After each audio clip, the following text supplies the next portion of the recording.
Good afternoon, good morning, or good evening. My name is Dale Rodriguez, and this is Flabonga Monthrothacube. And with me today, I have Shanel Richardson.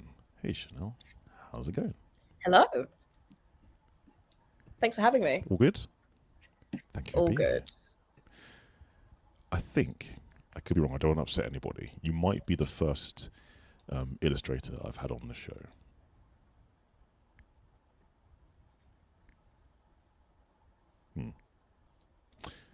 So I guess my first question would be, South Park illustration and animation, good or bad? Ooh, now that's a hard one. Let's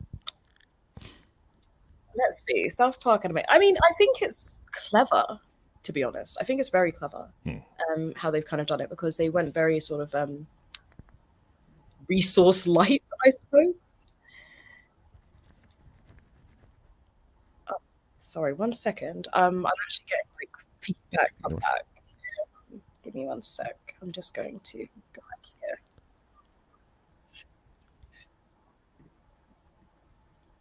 You mean audio feedback? Yeah, I'm all over the place because it's I've gotten lost where we actually are. I've got like so many windows open, and it feels like I've got like a bunch of tabs open in my head like constantly. So this is kind of like what I deal with on a regular basis. So you can't see yourself on the screen right now, or you're like trying to search for this stream because you're on another stream right now, aren't you? You're twitching.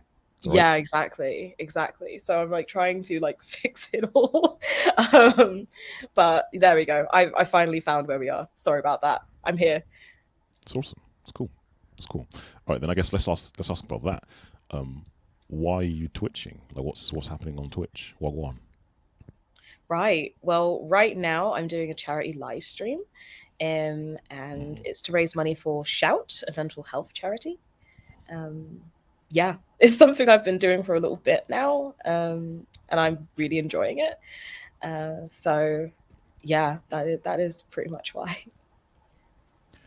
And this might seem like a dumb question, but what would people see right now if they tune into your Twitch? What are they watching you do? Right now, they're watching me be on an interview with you. Oh, okay, fair enough. But like, if we weren't interviewing, what would you be doing? Or would they be watching you create some work, or what? Oh, right, yeah, exactly. Usually, I do like sort of like live streaming of my work since I work digitally, and they'd probably be watching me play some games, chat with people. I tend to have quite a nice chat that tends to give me company or keep me company. So I just chat with them about like what I'm working on, or sort of like how to get in the art world, or how to sort of like navigate business and art, which can be kind of a struggle. Yeah, all sorts. Before we go into the business and art navigation, I picked up on something. So you said you're on Twitch and you're a gamer. What are you playing? Oh, sometimes I get tricked into playing Fortnite. I say tricked because I am so bad at first-person shooters. I'm really bad. I've never been good at them. I mean, it's not first person, it's actually third person. But either way, I can't aim. So any of those games where I'm shooting stuff, it's hard. So, yeah. So there you have it. No pew pew skills for you. Pew pew pew. No pew pew skills. No pew pew skills at all. No pew pew skills. So what do you like playing? I do right now. I'm really into Yakuza. I'm playing so much Yakuza, which is honestly somewhere in between GTA, like Grand Theft Auto, Saints Row, and Goat Simulator, because it's just so random. Like, it's really fun though. I have to give a shout out. We've got someone watching live, Mr. Wolf, Jim Wolf. He says, "Congratulations, Mrs. Shanel." Thank you, Jim. I love Jim. Jim is so cool. He is a living legend. How'd you?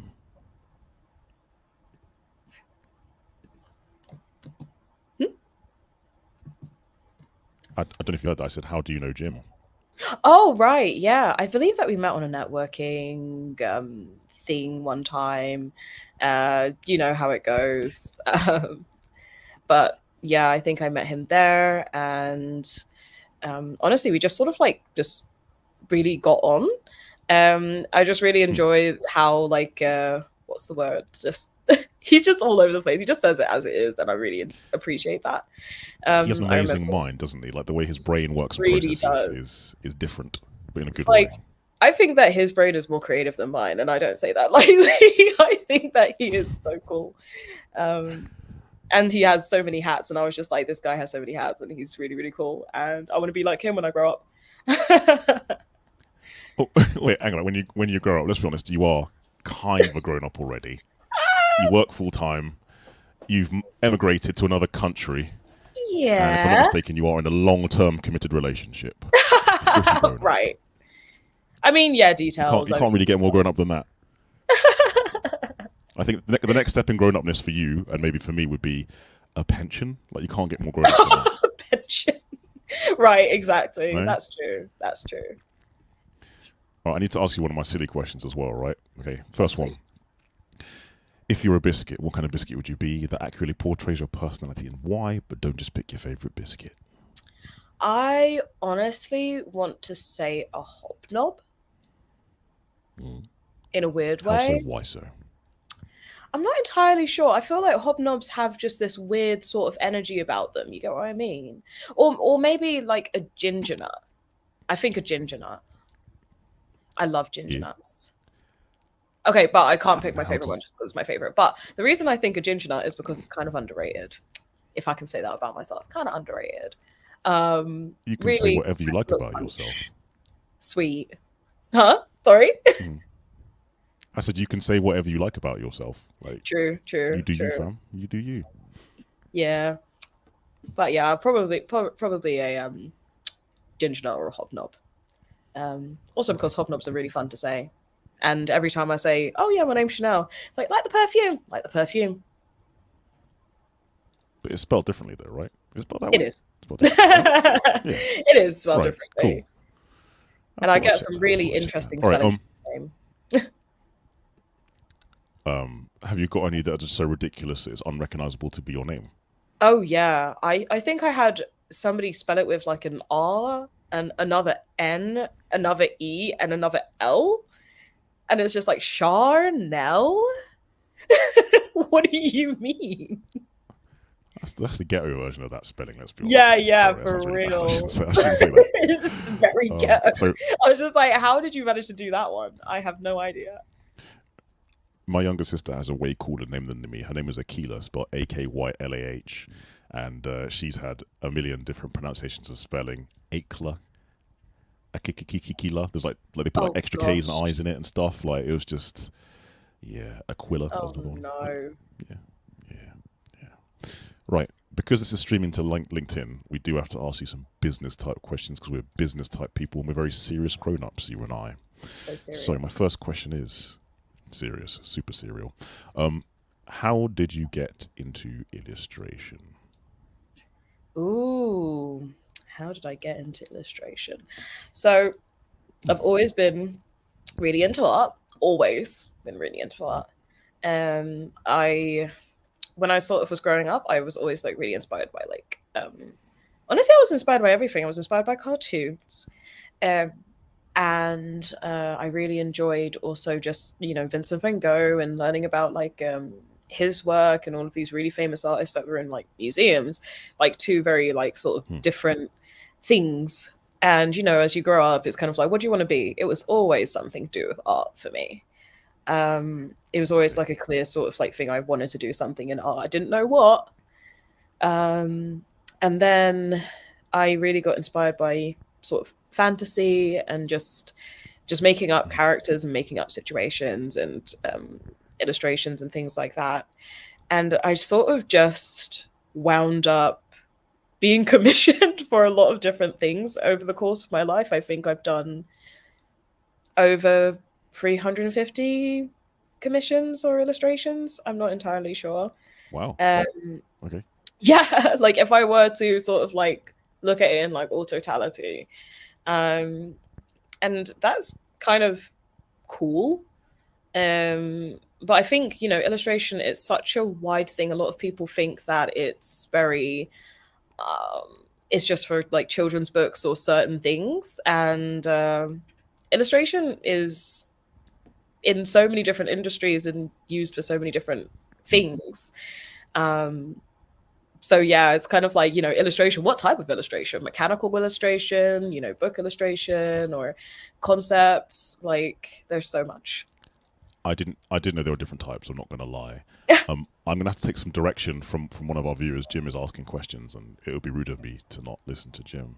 All right. Jim has asked, ask Shanel about her amazing live sketch service. Worked with her on Email Mum, new logo, amazing. He also apologized for misspelling your name. That's fine. You didn't put, like, did you put a double R-E-N-L? He put an extra N in it. Oh, that's fine. And we can forgive him. That's probably a typo. I'll so let that slide. Your live sketch service, what is this? Yeah, so like it's my Måla Murta session, sketch sessions. So Måla Murta directly translates from Swedish painting meetings. And I literally sit with people in real time and sketch for them. I honestly have so much fun with it. I really like. Yeah. I love that I can sort of like sit there in real time and just be like, okay, what is it that you're like, you know, trying to get out of me? And one thing I kind of found with like, you know, working with people is sometimes it's like you want to make revisions and you want to make changes, and it's like, okay, I want this and I want that, and they don't have the right terminology, they don't have the right words, and I'm trying to interpret what they're trying to say, they're trying to explain what they mean, and it's like, okay, just let's get on a meeting. I'll just draw right there, fix it, get it done, get it out. Yeah, really great for a sort of like idea generation as well. If you sort of have an idea and don't know where to start, you just want something to look at. Happy to assist with that. That's cool. That's really cool.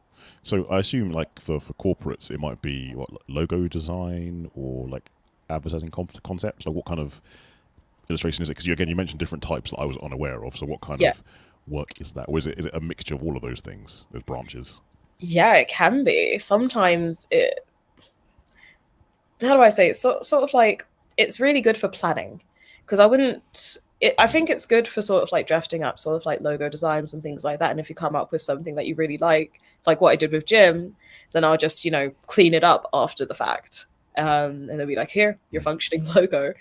But, you know, sometimes it can be, for instance, I've worked on, or I'm working on a book right now.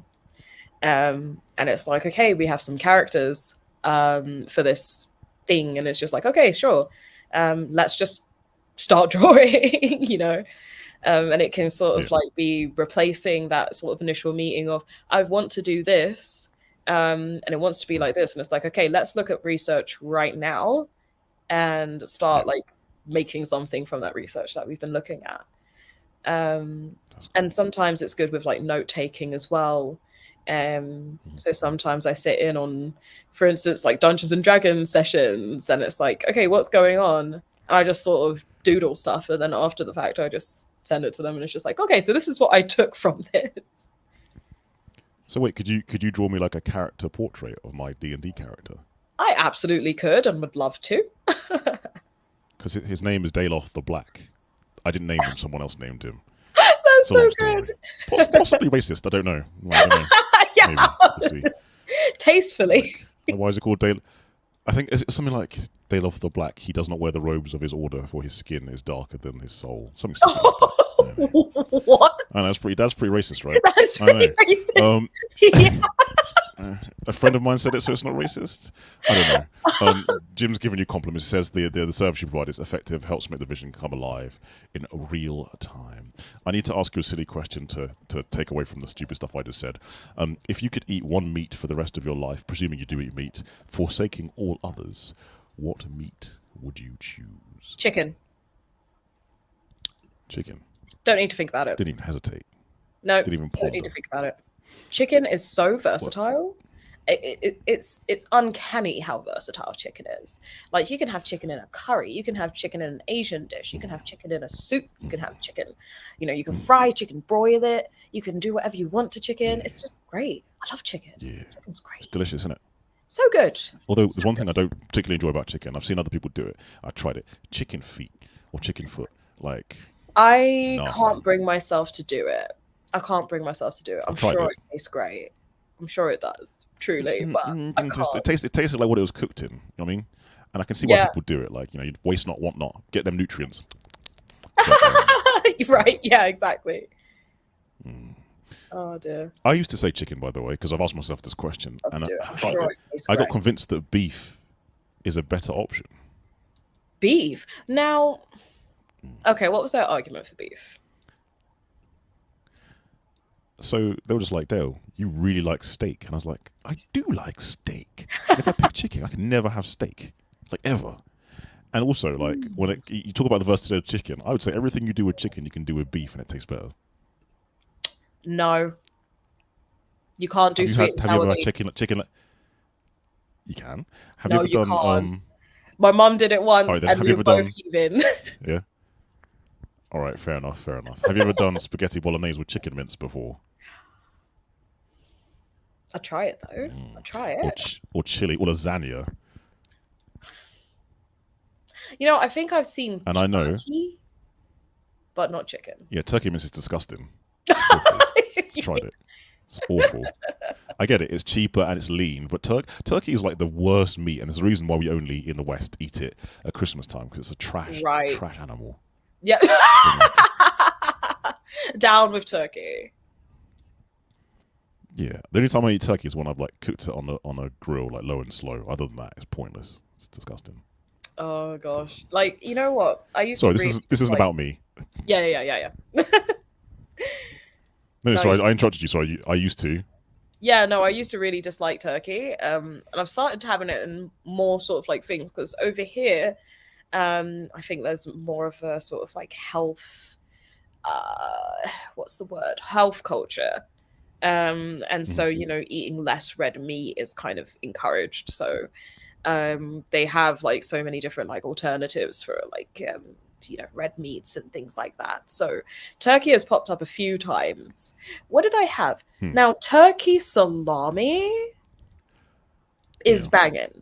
You know, we managed to get some turkey. Is it banging because salami by its nature is banging because it's cured and salty? Like, you can't go wrong.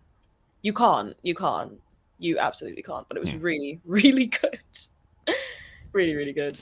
So is that something that they have in Sweden that's a bit more ubiquitous there? Like, they've got turkey salami, for example. Yeah. We picked it up recently. Really, really good stuff. I'm actually sad that it's over. But, you know, don't be sad that it's over. Be glad that it happened, you know? Probably one of the best salamis I've had. Positive way of looking at things. How long have you been in Sweden, by the way? So I think I'm going to be here. I think I would have been here for 4 years this year. So a little bit of time has passed. I mean, can I take you back in time, way back, to ask you to reminisce when you first arrived there? Obviously, you've been prepared and you're planning to move, but were there any like massive culture shocks when you arrived? Just like, oh wow, that's completely different. Yeah. You know, the biggest thing that I tend to pick up on is when I come back to the UK to visit, I'm always without any gaps in this. Every time I come back, within like an hour or so, I'm talking to somebody I don't know. Whether it's like waiting for a train or something because it's late or something else, or which way are you going? Oh, I'm going this way. Okay, blah blah blah. Like, is this the right train? Like, I'm talking to somebody. But here, absolutely not. Like, that does not happen. No small talk in Sweden. No, not really with people you don't know. No, not at all. Like, and keep this in mind. I went when the pandemic was easing up before it went into lockdown again. So it was like, you know, that little bit of like that little gap that we had in like the first summer or something. And it was like, oh yeah, everything's okay again. And it wasn't okay. And I moved then. So on top of that, I moved at a very interesting time when it was like, it was a weird time anyway. And then it's like going from the UK where it was very much like, you know, it was a full-on lockdown. And then in Sweden, it wasn't. Like, it was just, oh, don't do that. Just be smart. People didn't like, Yeah. make big things or, big events or anything like that. But it was still just it was open, So then it was actually sort of like a running joke of like, oh, they're telling us that we should be 2 meters apart. Absolutely disgusting. I want to be my regular 5 meters apart, being a Swede. And that is so real. So that's a cultural thing. Swedish people are quite not insular, but they like their own space. Is that what you're saying? They're a bit more. Yeah, I think actually introverted is kind of a good word for it. Like they very much keep to themselves. It's very much like if you're going to make friends, it's usually because you have a reason to. By that I mean you go to the same club or you're in the same area, the same apartment building or something, like a friend of a friend of a friend, maybe. That's good to know. So how does that, does that translate to work and business culture as far as you've seen? I know you freelance and kind of work for yourself, but like how does that work for the office and workplace dynamic then? What's the difference? Because I assume if you're a bit more introverted, how does that come out at work? And it sucks, dude. Really it sucks so bad. Don't pull your punches. Thank you. Appreciate it. So bad. What about it? Yeah, honestly, I remember when I first came over, I was just like, I'm not going to make any friends. Like, how's this going to happen? Because the thing is, I had first come over and lived for a year and I was working in Stockholm. And everything was going on. Like there was always something happening because it was pre-pandemic and they had an event going on all the time and you can meet all these different people. And because I was working in a sort of startup hub, there were all of these like people all sort of in the building. We all had a reason to talk with each other. So it was perfect. And then it sort of like come back again. And I was so scared. I was just like, I'm actually not going to be able to make friends here. Like, how am I going to do this? And then with the business culture, it's like, if you're going to sort of like talk to business, they kind of like to be direct in like, what is it that you want really? The whole sort of like small talk is nice for a little bit, but it's sort of like, what do you want? But at the same time, you don't just want to go right in with it because you're just going to get ignored. Like, so it's hard. Do you mind if I reframe what you just said in the form of a question? So yeah, this is what I'm interpreting what you're saying. If I'm putting words in your mouth, tell me if I'm wrong. Essentially, if you're going to try and do business in Sweden, not too much small talk and be prepared to be direct. Is that what you're saying? Yeah, honestly. And honestly, yeah, just fork out your money and go to a business group. Really, that seems to be the only way to do it. So that's why I haven't been really meeting with people, because just having a spare 500 quid to go to 1 month's worth of like networking is just a lot. So it's kind of hard, but there are sort of more opportunities. What's cost of living like over there as well? Is it similar to the UK or is it different? Or is the money spent in different places? Yeah, it's more expensive, but you do get paid more here for sure. And workers' rights, like this is the thing, and I joke about this a lot. Like I did the worst thing I could have done for my business by moving here, probably, because it's so hard to run a business here in comparison to then the UK. If I was employed and I moved here, I'd be so happy, because they just have, just summer holiday. You have to take your 4 weeks off and it'll be paid and blah, blah, blah. And you can't get fired from a job if you've been living there, you've been working there for like several years and blah, blah, blah. Like workers' rights are amazing here. But yeah, it's ironic. Okay. Let's go skip back a little bit, because I did interrupt you when you talked about starting illustration. What advice would you give to a younger person trying to become either a full-time employed illustrator or a freelance illustrator? Like, what should they study? How should they get in the industry? Contracts. Yeah, that's just the one word I would start with. How you sort of get into, build up your skills and stuff is very dependent on the person.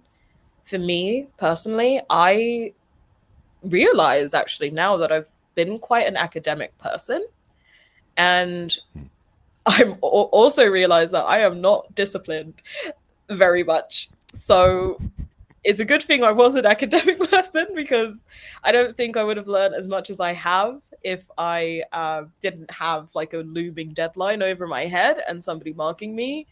However, it can also be a soul crushing thing if you do things in a certain way that isn't academically whatever they're looking for, because art is very subjective, as we know. So you can teach yourself. It's not about, you know, whether or not you need art, you know, like to go to college to teach you art skills, because you don't. Absolutely not. But the contacts that you get will set you up for that kind of thing. But before you even think about starting to make money by charging clients, you need to look at contracts. You need to sort of get that sort of head around like legalese, know what it is that you're sort of like going into, even if it's a very simple contract of just pay me like pay me 30%, pay me 50%, you know, before I have finished my piece, to make sure that you actually get something. Doesn't matter what the amount is. Like too many people get shafted and allow themselves to get shafted. So have a contract. How does it work with IP and like illustration or logo design? Because I can imagine, right, a company comes to you and you design them the most iconic logo of all time, and the company scales and grows. They get to the magnitude of Coca-Cola, and they paid you, I don't know, a couple of grand to do it. But then, like in 5 years' time, they're worth millions. Like, do you have to sell your right to that artwork, or do you get to say? Like, I mean, it's probably good for your portfolio, but portfolio kudos doesn't pay the bill, does it? Doesn't pay the rent. Yeah, it's a really like interesting one, because honestly, when it gets to IP rights, it can be very murky. So, for instance, the art that I do, I don't usually give the full rights to my art unless people explicitly buy the exclusive rights to my art. And that's actually the way it tends to be.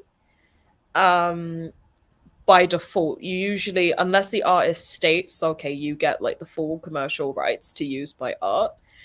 Typically, when you create a piece of art, the IP is yours. Since you're the one that's created it, unless explicitly stated contractually otherwise. So it's the same with like photography even. What you might want to do is like have a royalty thing, which I do for people who maybe want to sell my art on merch and things like that. I have like a thing, like a royalty thing in place, so that they have the right to, you know, sell it commercially and make money. But I want a little slice of that pie, because at the end of the day, it's not too much. Yeah, just a little slice, absolutely. Like I wouldn't ask for more than, you know, say, I think it typically is around 80%. about 10%. Yeah. 80% if I can get it. Little crumb. Yeah. But you know, I'll settle for 70. But yeah, typically. Thank you for being such a good sport, by the way, because I don't know if people realise this. There is a slight delay, so I'm asking questions, you're answering, we're talking. But we're doing pretty good. We're doing pretty well. So we are doing really well, actually. But yeah, usually it's around about like 10%, and it's, you know, for things like books and things like that. Like when you have like a traditional publisher, they give you such a small percentage as the person who's actually made the thing, and it kind of works in a sort of like similar way for sort of like art. But yeah, so it can be a variety of different things, but a lot of the time you tend to find that the ones that have made these iconic logos just don't get anything, because that contract was set in place, and it's just like, that's sod's law. Yeah. Another question for you, and I'm going to zoom in to you for this one. Oh, what's the most annoying request that you get as an artist/illustrator? Like, you must get it all the time. People ask you silly questions or silly requests. You just go, not this again. What is that not this again kind of thing? So when people like to, so this actually doesn't knock me as much anymore, because now I just don't even respond. But when people are like, oh, do you want to come work on my project? It won't make money from the first off. You can get paid in royalties after we've launched. unless it's something I've specifically have gone for and I want to work on. Like, it's just like, I'll gladly pay you tomorrow for some art today. It's like, this project likely won't complete, unfortunately. Like, a lot of projects get sort of like just started and we have the best intentions and then we just lose steam. Like, a lot of people want to make, MMORPGs. It's gonna, be worldwide and you can play until you die, and it's amazing and it's huge, and it's like, okay, it's not gonna happen though. Like, and then you want free art. I can't deal. Well, I'm assuming, so I can imagine the pitch is like, again, some video game developer comes to you, goes, yeah, this is going to be amazing. We want you to design the character portraits, and we want you to design the sprite design, and yeah, we can't pay you yet. And you'd be like, that's weeks, if not months worth of work. Yeah, I can't be doing that. It's just bye, dude.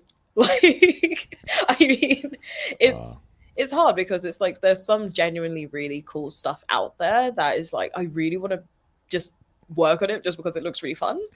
But for me, I think for those sort of projects, for me to actually consider it, I'd rather work on smaller ones that has more of a chance of it actually being a thing than like one that's like, oh yeah, it's probably going to take about 5 years of developing. It's like, nah. Yeah. I don't think so. Jim in the comments says the free lunch string. We've all been there. Yeah, in every industry. And the reason why I'm smiling is you're making me think of a game that I got really excited for a few years ago, right? Yeah. So bearing in mind, I'm an old school gamer, but I kind of like retired because I hadn't had time to play them. And the first game I got excited about in years was a game called Anthem, right? I saw adverts for it and I went, this is going to be dope. Right. If you don't know, Anthem is made by EA, and they are notorious for not delivering certain projects. And I thought, no, you know what? I'll give them benefit of the doubt. There won't be loot boxes. It won't be cool. And I bought it, and I bought the special edition. I got the downloads. And like a year and a half later, they cancelled it. And I was like, you mother... Yeah, exactly. It's actually a good game. Like, the gameplay is pretty dope, but it just wasn't finished.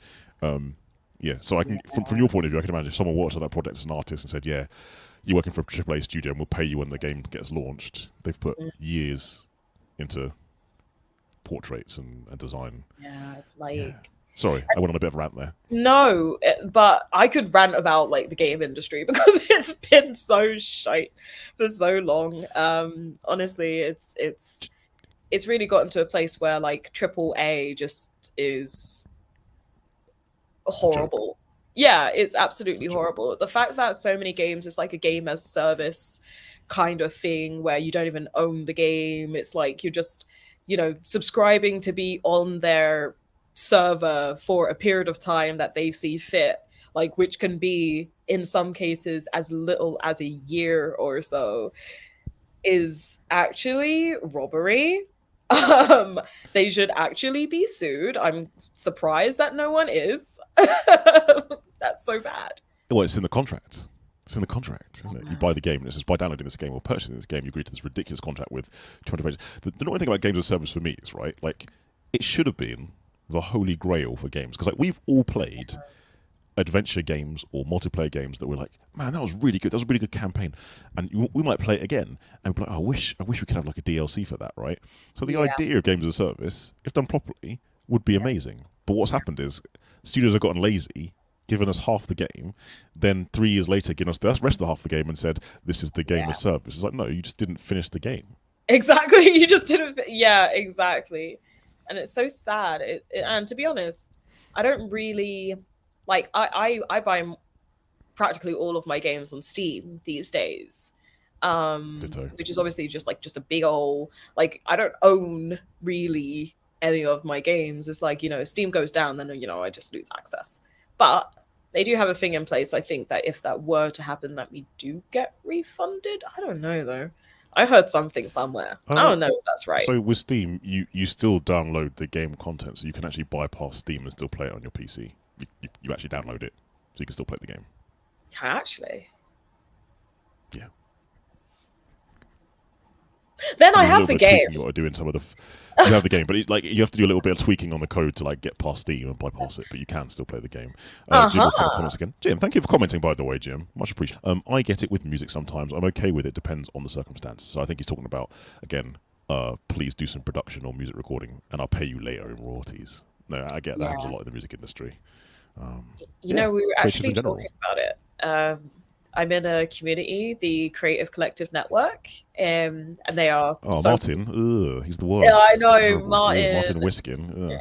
He's just. I know. You know what? He's just too nice. He's just a nice guy. He is. He's a nice is. guy. It's a really human annoying, being. actually. Super annoying. Yeah. But we were talking about it because, like, apparently, Spotify, like, what they actually pay artists on there is so bad.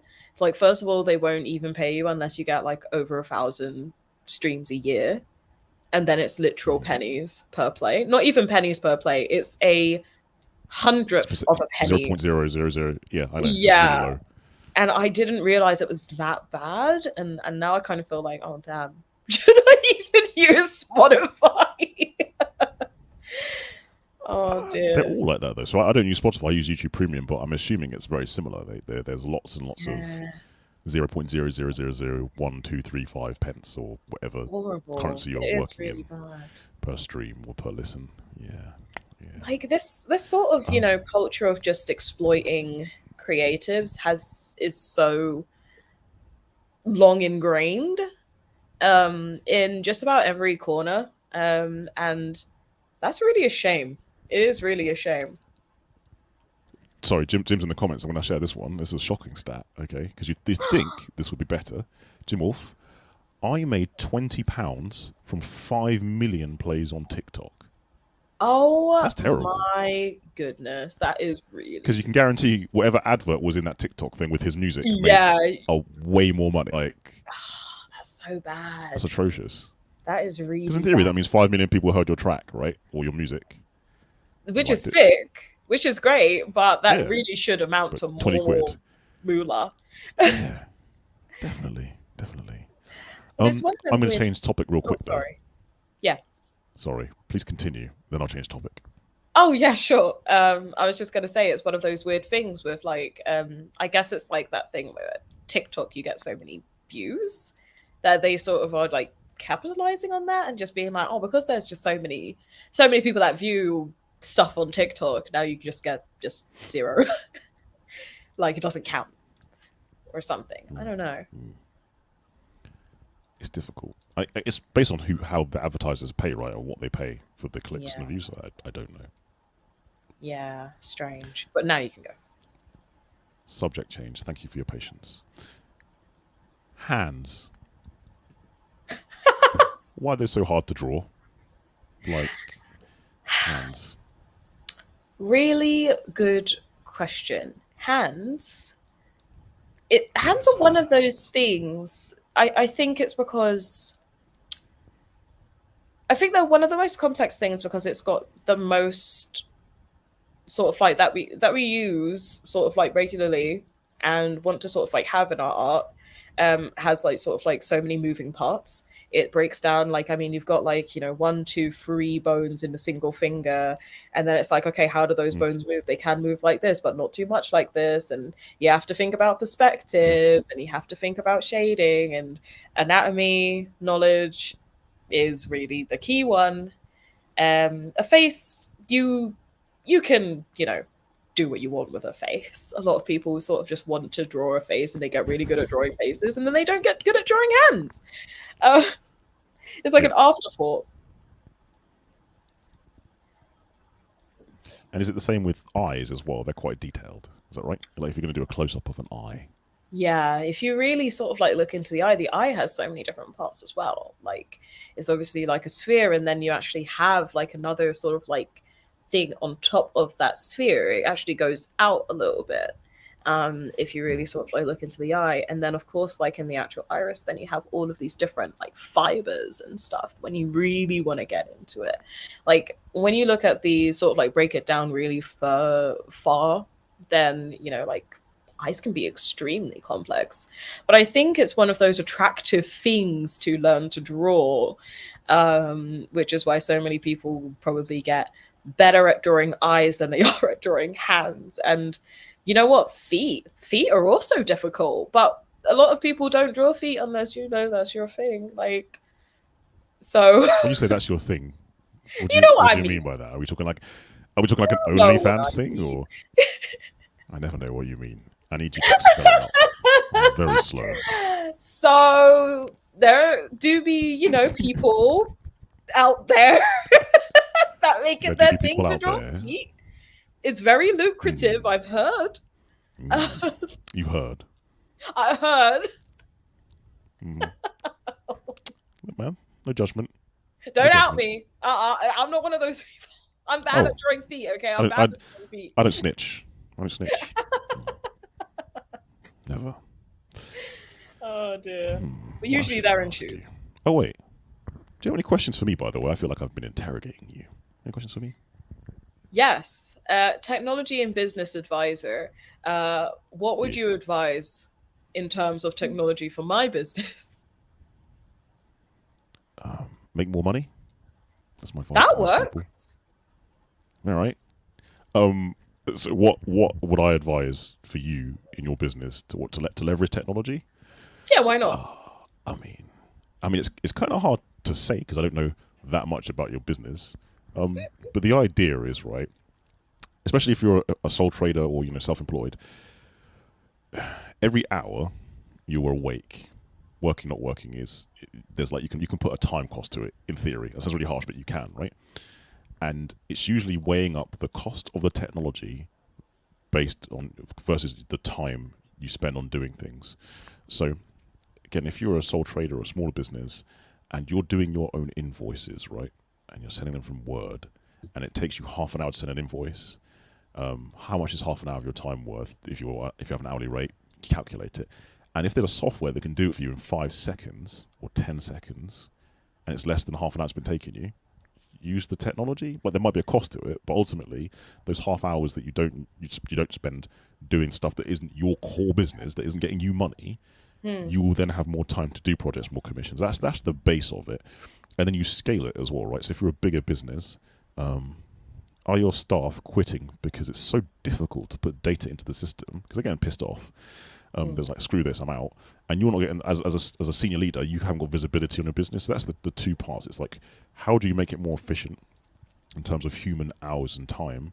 And then how do you get the metrics out of your business to know what you're actually doing in your business? Because just looking at your bank balance, for example, and going, I think I'm all right, it can work, but it's kind of flying by the seat of your pants. So that's usually how I advise on things. Actually, does that answer the question?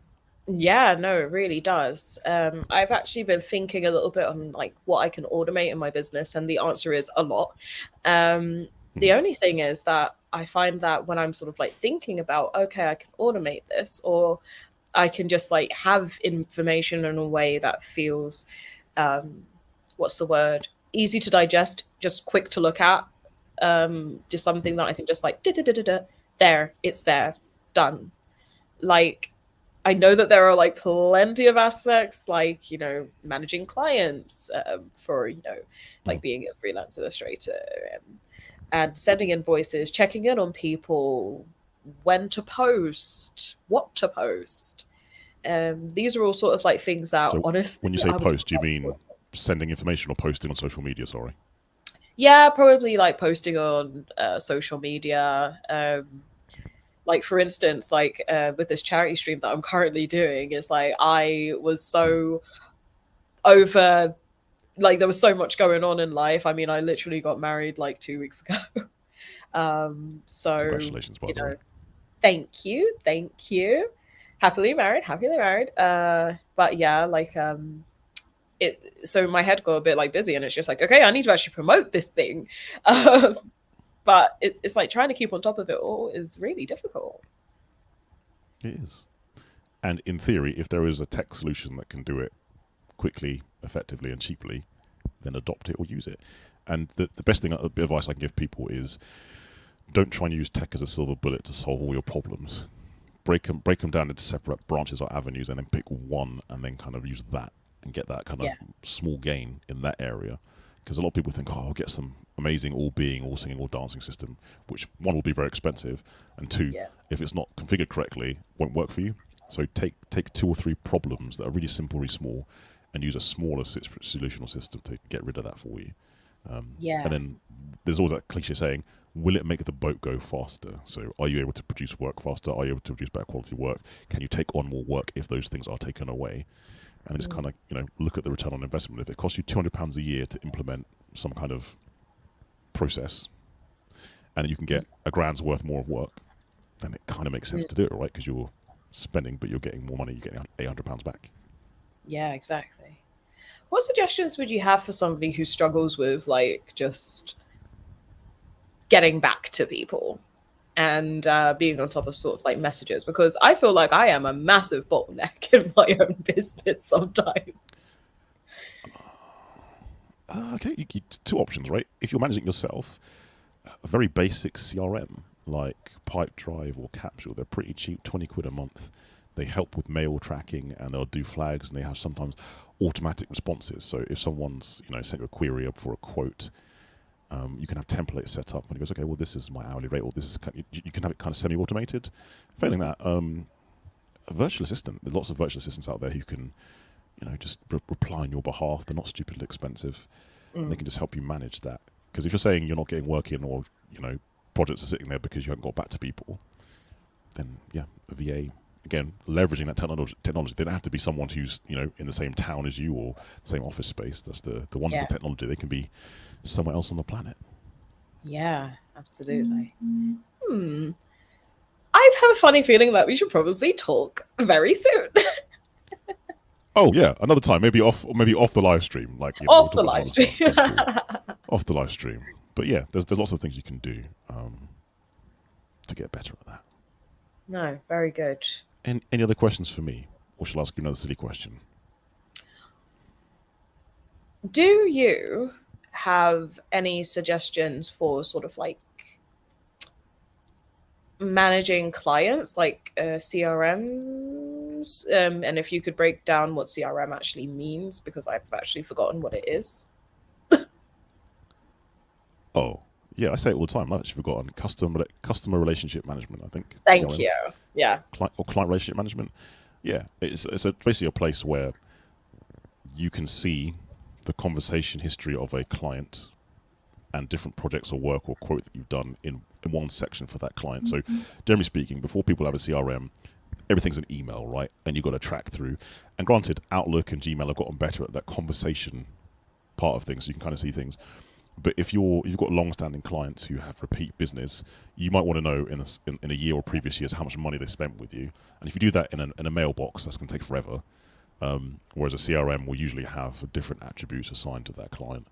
And it can sometimes help you with forecasting or seeing repeat business, right? So you can go, every 3 months I usually get an email from so-and-so, and they're usually asking for this kind of request. So it kind of helps with that stuff. Yeah. And it's usually very good for lead capture as well. So if you drive people to your website, for example, the CRM can capture their relevant details. And what often they'll do, like I said, you can have automated mailing campaigns. So if someone emails you for an inquiry or a quote, it might go, I can kind of see what you asked for. Here's a quote for this based on the keywords that you put in your system. And it will automate some of those emails. So it can help you weed out the serious requests and the non-serious requests without you having to touch it. That sounds really good. Like, do you have any suggestions for certain programs or anything? Like I said, two of my favorites for smaller businesses are Capsule and Pipedrive. Now, I haven't used Capsule in a few years, and I haven't used Pipedrive in a few years, but generally they're aimed at SMEs. They're not stupidly expensive. Here's one, HubSpot. HubSpot is a gigantic CRM, but they do have a free version.